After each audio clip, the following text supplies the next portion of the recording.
ఇద్దరు strong contestants నామినేషన్స్లో లేకపోవడం వల్ల రచ్చ రచ్చ అవుతుంది ఓటింగ్ మొత్తం.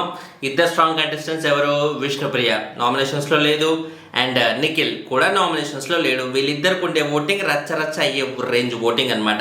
ఇద్దరికి ప్రీ ఎగ్జిస్టింగ్ ఓటింగే, ఏది బిగ్ బాస్లోకి వచ్చాక సంపాదించుకున్న ఓటింగ్ అయితే కాదు. సో అంత స్ట్రాంగ్ ఓటింగ్ ఉన్న వీళ్ళిద్దరు నామినేషన్స్లో లేకపోతే ఏమవుతుంది? ఆబ్వియస్లీ వీళ్ళ ఫ్యాన్స్ ఖాళీగా ఉంటారా?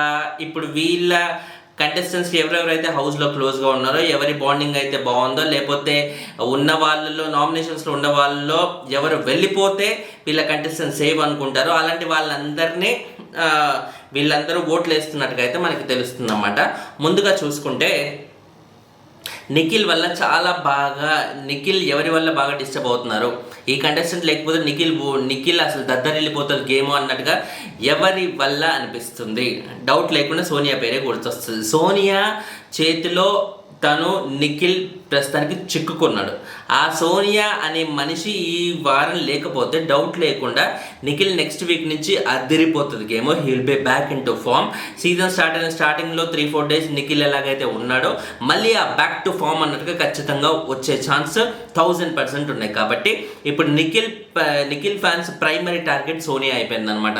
లోపలేమో వీళ్ళిద్దరు ఫ్రెండ్స్ లాగా అంత మంచి బాండింగ్తో, అఫ్ కోర్స్ అది స్ట్రాటజికల్ బాండింగ్, స్ట్రాటజికల్ రిలేషన్ అయినా కూడా వాళ్ళిద్దరేమో ఫ్రెండ్స్ లాగా ఉంటుంటే బయట నిఖిల్ ఫ్యాన్స్ ఏమో సోనియాని టార్గెట్ చేస్తూ కూర్చున్నారనమాట.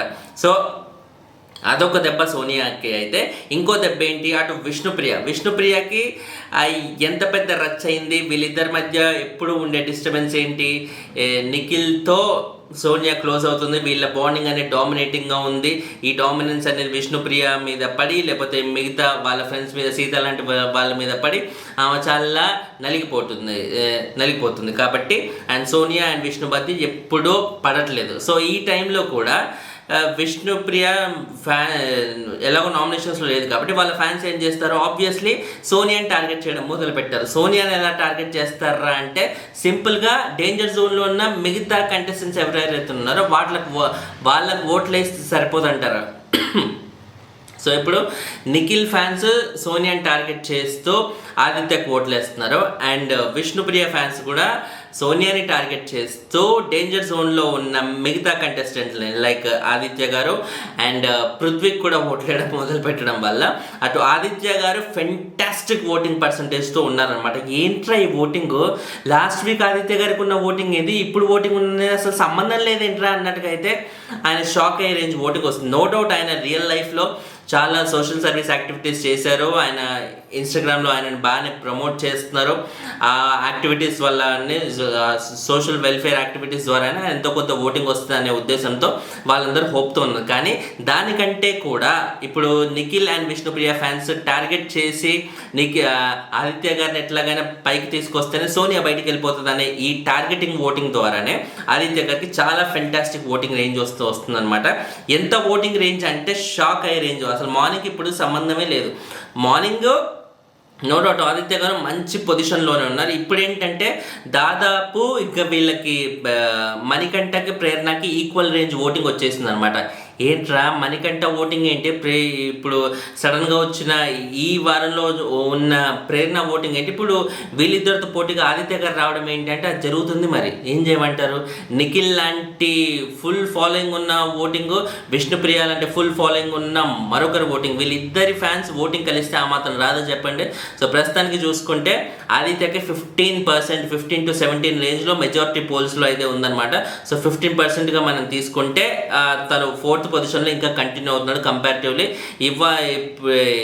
నైట్ కల్లో, రేపు మార్నింగ్ కల్లో నో డౌట్ ఇంకా బెటర్ పొజిషన్లో 4th నుంచి 3rdకి వచ్చినా కూడా ఆశ్చర్యపోవాల్సిన కొన్ని పోల్స్లో నిజంగా మణికంఠని క్రాస్ చేసి కూడా ఉన్నాడు. బట్ మెజారిటీ వైజ్గా మనం తీసుకుంటున్నాం కాబట్టి ప్రస్తుతానికి 4th పొజిషన్లో మణికంఠ కంటే 1% తక్కువ ఓటింగ్తోనే మాత్రమే ఉన్నాడన్నమాట. సో ప్రేరణ అండ్ మణికంఠ ప్రస్తుతానికి వీళ్ళిద్దరికీ ఈక్వల్ రేంజ్ 16% ఓటింగ్తో అయితే ఉన్నారు. సో అది జస్ట్ 1% డిఫరెన్స్. ఎనీ టైం ఇది క్రాస్ చేసే అవకాశం ఫుల్గా ఉంది.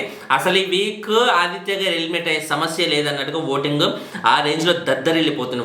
ఫుల్ కాన్సన్ట్రేషన్, కంప్లీట్ కాన్సన్ట్రేషన్ మనోడి మీదే పెట్టేసి ఓట్లు గుమ్మరిస్తున్నట్టుగా అయితే తెలిసిపోతుంది అనమాట ఈ వారం. అండ్ తర్వాత చూసుకుంటే నబీల్ ఫస్ట్ పొజిషన్లో యాస్టేజ్గా కంటిన్యూ అవుతున్నాడు. దుమ్ము రేపే ఓటింగ్, నా మామూలు ఓటింగ్ కూడా కాదు, దుమ్ము లేసిపోతుంది ఓటింగ్ పరంగా చూసుకుంటే. ఓరే 35% ఒక పర్సన్కి రా, ఎక్కడి నుంచి వస్తుందిరా? ఏం యూట్యూబ్లో ఏమైనా బీభత్సమైన స్టారా? అఫ్ కోర్స్ యూట్యూబ్లో పాపులారిటీ ఉంది, అండ్ హౌస్లో కూడా తను ఏదైతే ఈ మధ్య వాయిస్ అవుట్ చేయడం మొదలుపెట్టాడు కాబట్టి నామినేషన్స్లో కానీ, అండ్ సోనియాకి బాగా అగెయిన్స్ట్ అవ్వడం మొదలుపెట్టాడు కాబట్టి ఇవన్నీ ఆయనకి పాజిటివ్ యాంగిల్లో వర్కౌట్ అవ్వడం మొదలైన మాట అయితే వాస్తవం. కాబట్టి ఇవన్నీ ఓటింగ్ రూపంలో కన్వర్ట్ అవుతూ, అండ్ మోరోవర్ సోనియా మీద ఆ రేంజ్లో ఫైట్ చేశాడు కాబట్టి ఎంతో కొంత సోనియాని అసహించుకునే వాళ్ళు కూడా ఈ మన నబీల్ వైపు టర్న్ అవుతున్న మాట అయితే వాస్తవం. ఆ మాసీ యాంగిల్ మనోడిలో బాగా నచ్చి అందరూ కనెక్ట్ అయ్యి ఇప్పుడు ఓటింగ్ అయితే గుమ్మరించేస్తారు. 35% ఓటింగ్తో నబీల్ ఈజ్ ఆన్ ప్రీడామినెంట్గా అలా వెళ్ళిపోతున్నారు అన్నమాట, చాలా చాలా టాప్ రేంజ్ ఓటింగ్తో. అండ్ తర్వాత సెకండ్, థర్డ్ అండ్ ఫోర్త్ మనం చెప్పుకున్నాం కదా ఎలాగో వాళ్ళ పర్సంటేజెస్ అనేవి. ప్రేరణ మనకంటే 16% అయితే, ఫోర్త్లో ఉన్న ఆదిత్యకి 15%. అండ్ ఆదిత్యకి మన పృథ్వీకి 11% ఓటింగ్. మార్నింగ్ కూడా ఇలాగే ఉంది, ఇప్పుడు కూడా అలాగే ఉందన్నమాట 11%. అండ్ లాస్ట్లో ఉన్న సోనియాకి వచ్చేసి 8%, 3% డిఫరెన్స్ అనేది వచ్చింది. 3% డిఫరెన్స్ అంటే డెఫినెట్లీ అది నోటబుల్ డిఫరెన్స్ అనమాట. సో ఇప్పుడు మామూలుగా ఇప్పుడు కాన్సన్ట్రేట్ చేసి ఎలాగో సోనియాని పంపించేద్దామని ఒక దృఢ సంకల్పంతో ఆదిత్య గారికి వేస్తున్నారు కాబట్టి ఆదిత్య గారికి ఈసారి ఒక్కరోజు ఆపేసి పృథ్వీ మీద కాన్సన్ట్రేట్ చేసి పృథ్వీకి ఓట్లు గుద్దారనుకోండి, పృథ్వీ కూడా ఆదిత్య గారి రేంజ్కి ఇప్పుడే ఇద్దరు 13-14% రేంజ్లో ఆగిపోతే సోనియా ఇదే 8లో కంటిన్యూ అవుతుంది. 8కి 13-14కి చాలా ఫరక్ ఉంటుంది కాబట్టి డౌట్ లేకుండా సోనియా కాకుండా ఇంకెవరు వెళ్ళిపోతారా అన్న ఆ డిఫాల్ట్ కైండ్ ఆఫ్ ఫీలింగ్ అనేది ఖచ్చితంగా వచ్చేస్తుంది అన్నమాట. సో అది వచ్చేసి సోనియా వెళ్ళిపోతే మాత్రం నిఖిల్ గేమ్ ఖచ్చితంగా ఇంప్రూవ్ అవుతుంది. అండ్ చాలా మంది ఇప్పుడు నిఖిల్ స్ట్రాంగ్ కూడా మొదలు పెడితే హౌస్లో ఆల్రెడీ యష్మి అండ్ నబీల్ ఇలాంటి వాళ్ళందరూ స్ట్రాంగ్ అయి ఉన్నారు. సో అప్పుడు సీజన్ ఇంకా ఎక్స్ట్రీమ్లీ స్ట్రాంగ్ అన్నట్టుగా మనకు అనిపిస్తుంది. ఆల్మోస్ట్ సీజన్లో సగం మంది దాకా మనకి ఒక అభిజిత్ లాగో ఒక అఖిల్ లాగో ఆ రేంజ్ స్ట్రాంగ్ కంటెస్టెంట్స్ కనబడే అవకాశం అయితే ఉంది. ఎందుకంటే ఇప్పుడు సోనియా వల్లే చాలామంది స్ట్రాంగ్ కంటెస్టెంట్స్ ఒక్కొక్కరు బయటకు వస్తున్నారు. ఆమెతో ఫైట్ చేయడానికి మాత్రమే, వాయిస్ అవుట్ చేయడానికి మాత్రమే బయటకు వచ్చిన సందర్భాలు అయితే మనకు ఉన్నాయి. ఆల్రెడీ ఈ వీడియో కంటే ముందు వీడియో దాని మీదే స్పెషల్ అనాలిసిస్ అయితే చేశారు. చాలా ఇంట్రెస్టింగ్గా ఉంటుంది. ఎవరు టచ్ చేయని ఒక సబ్జెక్ట్ మీద, ఎవరు టచ్ చేయని ఒక దీని మీద చేశాను. వీడియో చాలా ఇంట్రెస్టింగ్గా ఉంటుంది. Don't miss it, very very interesting. Finally Sonia వెళ్ళిపోతుందని మీరు చాలా బాగా నమ్ముతున్నారా?